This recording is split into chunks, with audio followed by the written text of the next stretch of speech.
Hello, I am Dr. Swastik and I welcome you to this course of Indian Polity on Central Government. In this course, we will comprehensively cover the portion of Indian polity demanded for UPSC, state PSCs and other competitive exams. In this course, we will be covering the President, Vice President, Prime Minister, Council of Ministers, Parliament and Supreme Court. So little bit about me, you can follow me on social media platforms, links are below in the description. So let's start. But before diving into the chapter, let's learn some basics first.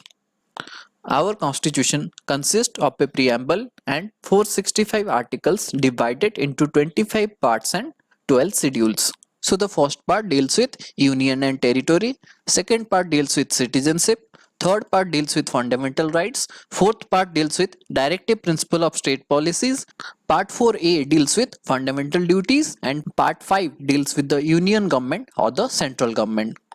The part 5 consists of article 52 to 151.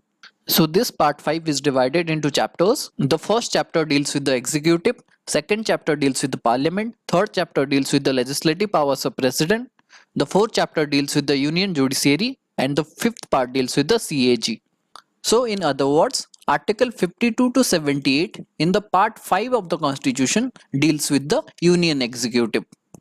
Articles 52 to 78 in the part 5 of the constitution deals with the union executive.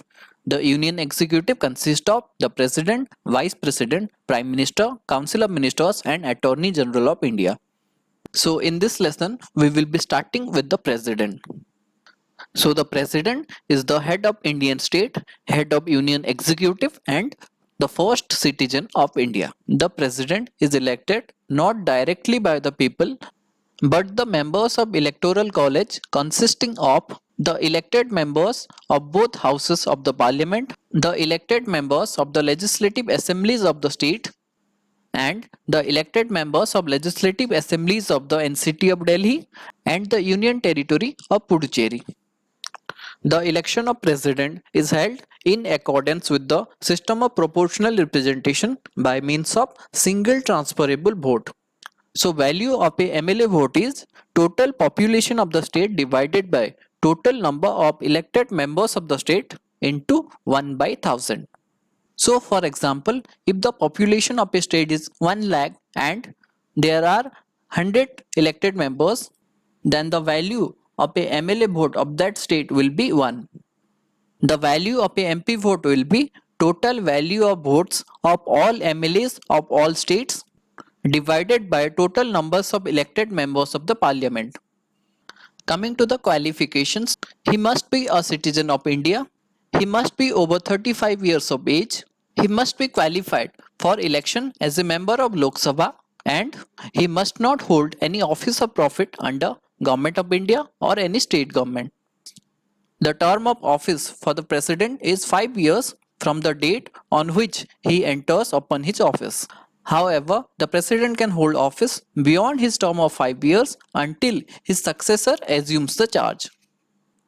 He can resign from his office at any time by addressing the resignation letter to the vice president.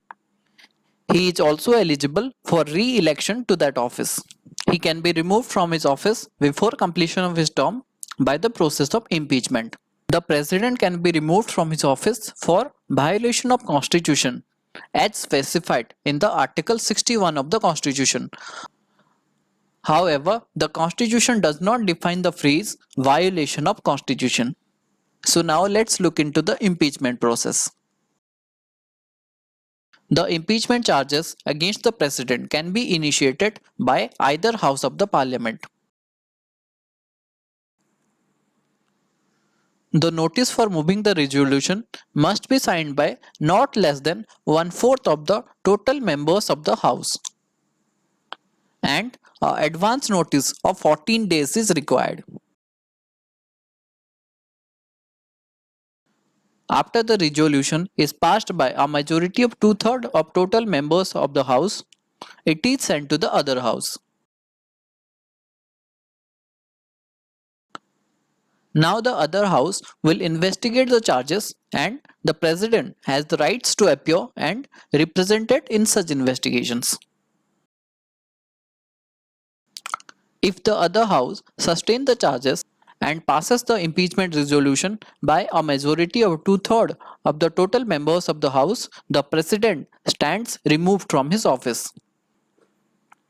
Thus, the impeachment is a quasi-judicial procedure. So what is this quasi-judicial procedure? Quasi-judicial procedure is a procedure where a non-judicial body interprets the law.